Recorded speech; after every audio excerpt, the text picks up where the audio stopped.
आप सभी को देख के मुझे बहुत खुशी हो रही है कि आप लोग वापस आ गए हैं नोज़गे स्कूल के कॉम्पिटिटिव सेल में। Welcome back to the school. और आप लोग कोचिंग सेंटर गए थे, क्यों गए थे? बिकॉज बेसिक रीज़न तो यही था कि कंपटीशन की तैयारी करनी थी फॉर जेई। तो I choose to leave the school and मैं सीकर गया था एलन में। एंड वहाँ पे अच्छा सब कुछ अच्छा चल रहा था, बट लेटर ऑन मुझे मेडिकल इश्यूज वगैरह काफ़ी होने लग गए थे।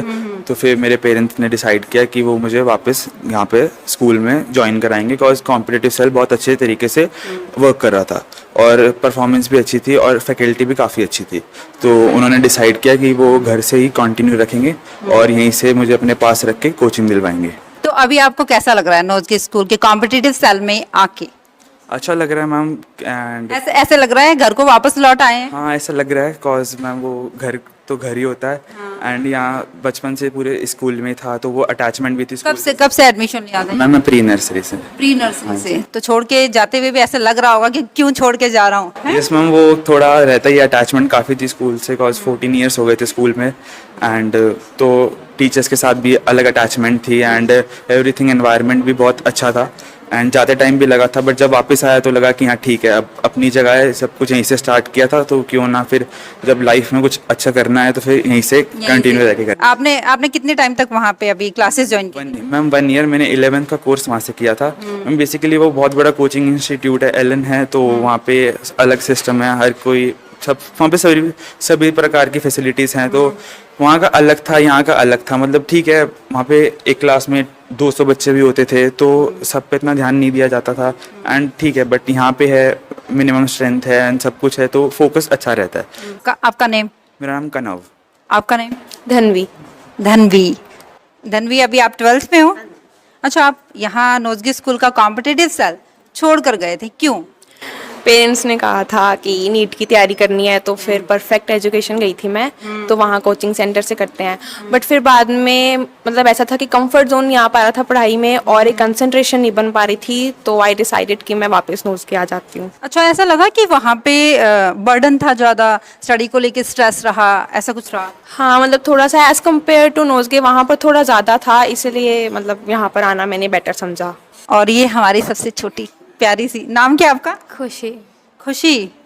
अच्छा ठीक है, खुश हो आप यहाँ पे आके नोज़गे स्कूल में? Yes ma'am. कॉम्पिटिटिव सेल अच्छा लग रहा है?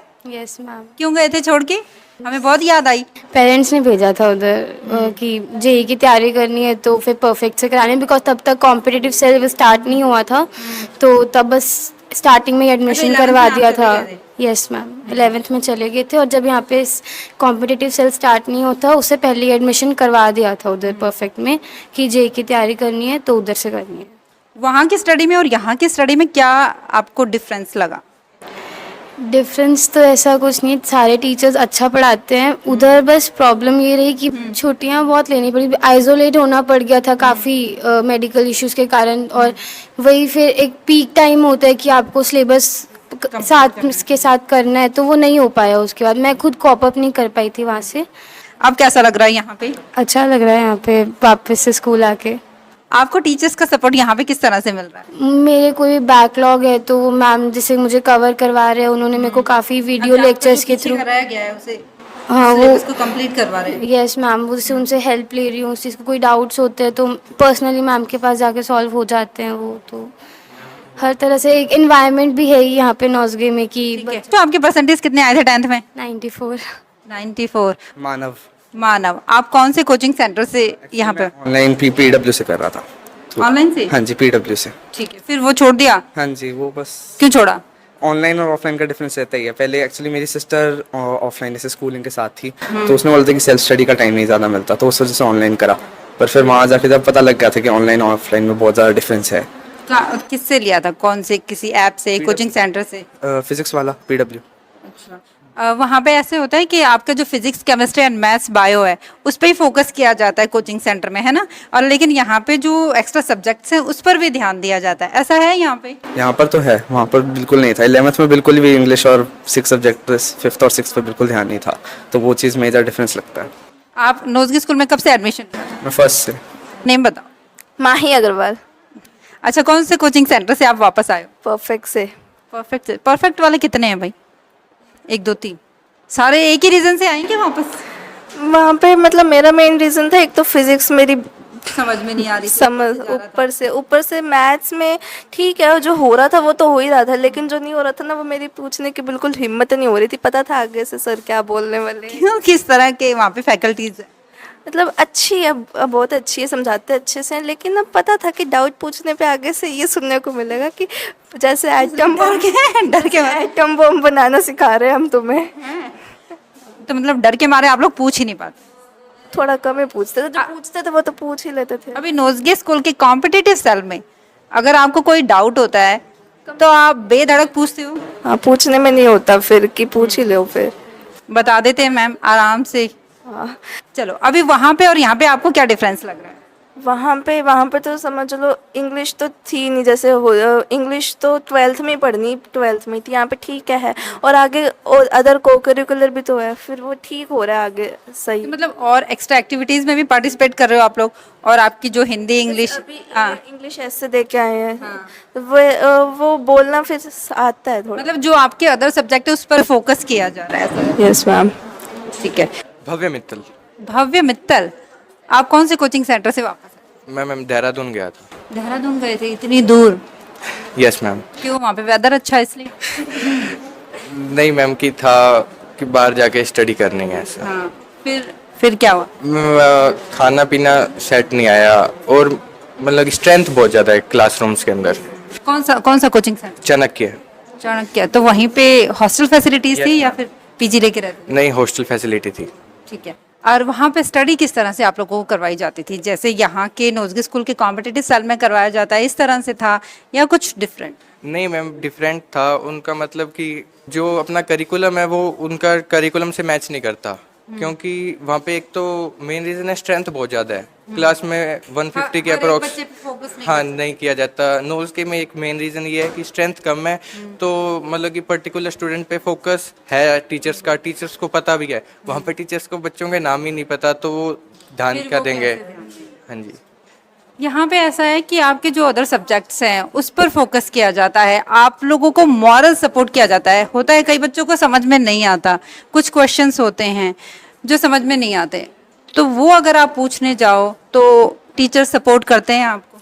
यस, टीचर सपोर्ट करते हैं। और एक मेन रीज़न ये भी है कि आजकल बच्चे सोचते हैं कि हम डमी लेके कॉम्पिटिटिव की तैयारी कर लें। वो चीज़ से बेटर है कि अपने स्कूलिंग के साथ कॉम्पिटिटिव की तैयारी करें।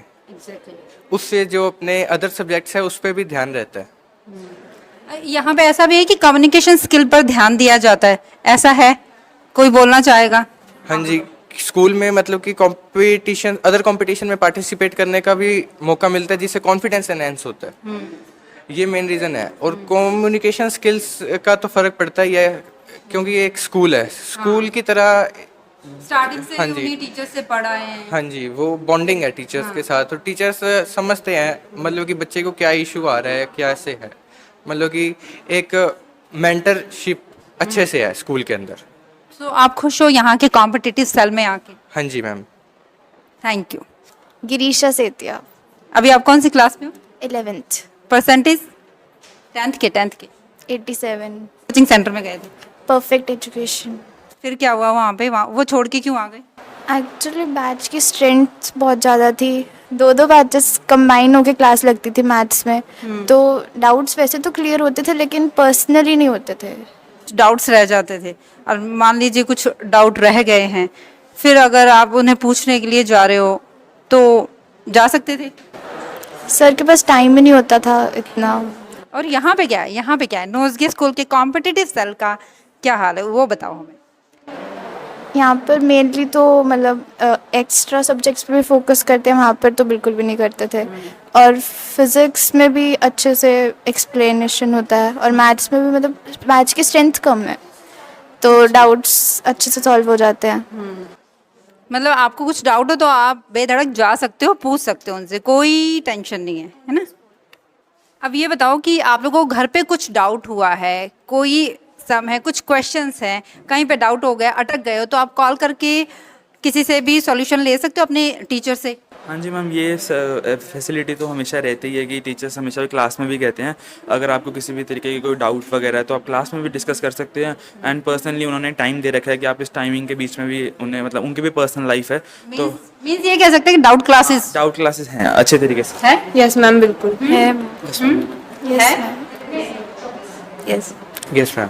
आप लोगों में से ऐसा कोई है किसी ने एक्स्ट्रा मैम को या सर को कॉल किया हो, अपने डाउट्स क्लियर किए हों, या केवल आपकी जो डाउट क्लास है उसके अंदर ही? मैम डाउट क्लास ही, क्योंकि कॉम्पिटिटिव कैसा है कि वो हाफ एन आवर पहले स्कूल एंड हो जाता है तो अपने वो हाफ एन आवर में कोई भी टीचर से जाके डाउट पूछ सकते हैं।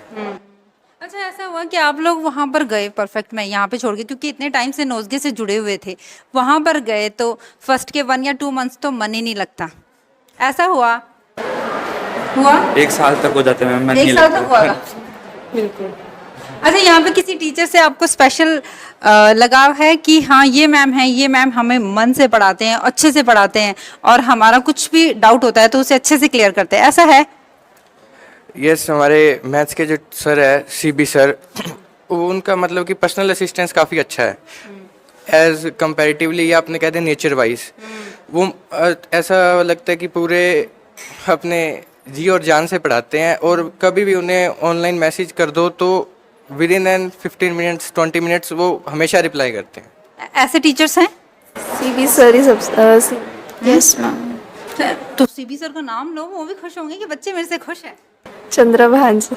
हाँ, सारे टीचर्स ही हैं मतलब ऐसे तो। नहीं, कुछ ऐसे होते हैं कि जो दिल से पढ़ाते हैं और उनको आप एनी टाइम आप बोल सकते हो, होता है ना कि एक मन की बात बोल दी हमने, मॉरल सपोर्ट मिलता है उनसे। होता है ऐसा नहीं कि वो आपको मैथ में ही सपोर्ट करेंगे, फिजिक्स में भी कर सकते हैं, किसी और सब्जेक्ट में भी, कहीं पर भी मॉरल डाउन हो रहा है तो इस तरह से कोई टीचर्स हैं जो आपको सपोर्ट करते हैं? अंजलि मैम से स्टार्टिंग से उनसे ही बात करी थी, इवन 12th में एडमिशन से पहले तो उनसे मेरे को सारा emotional support, moral support, and उनसे ही मैं हमेशा सब कुछ शेयर करती हूँ, इवन स्टडी से रिलेटेड भी, और डाउट्स तो उनसे हमेशा क्लियर होते ही है मेरे। मेरी बायो की टीचर हरविंदर मैम, तो उनसे मैंने काफ़ी कुछ शेयर किया है तो वो काफ़ी अच्छा मोरल सपोर्ट देते हैं। हरपिंदर मैम का तो शायद मैंने इंटरव्यू भी लिया था। हाँ जी, हाँ जी भाई, हाँ जी। हरपिंदर मैम के फैन बहुत हैं। सारे टीचर्स ही ऐसे हैं, मतलब सब। ऐसे तुम अच्छे हो, वैसे सारे टीचर्स अच्छे हैं, है ना? दिल से तो सभी पढ़ाते हैं लेकिन अंजलि मैम के साथ एक अलग बॉन्डिंग और एक अलग कनेक्शन है। एंड वो पर्सनली वो ये भी देखते रहते हैं कि किसी बच्चे को कोई अदर चीज़ों में इशू आ रहा है या नहीं आ रहा, तो वो अपने पास बुलाते भी रहते हैं, इन्वेंटर भी करते रहते हैं। तो वो जो कनेक्टिविटी और जो बॉन्डिंग है उनके साथ वो काफ़ी अच्छी डेवलप हो चुकी है इनफैक्ट सभी बच्चों की क्लास में। तो अच्छा लगता है कि मतलब कि ऐसे टीचर आपके साथ अच्छे से रहते हैं। मतलब आप लोगों को लगता है कि यहाँ के टीचर्स का मॉरल सपोर्ट रहता है, हर एक सब्जेक्ट में आप लोगों को अप करने का उनका रहता है, मतलब जो हर एक टीचर आप लोगों को दिल से पढ़ाते हैं। तो जब यहाँ से निकलना तो उन लोगों को स्पेशल थैंक्स बोलना, ठीक है क्या? Okay, thank you so much, thank you.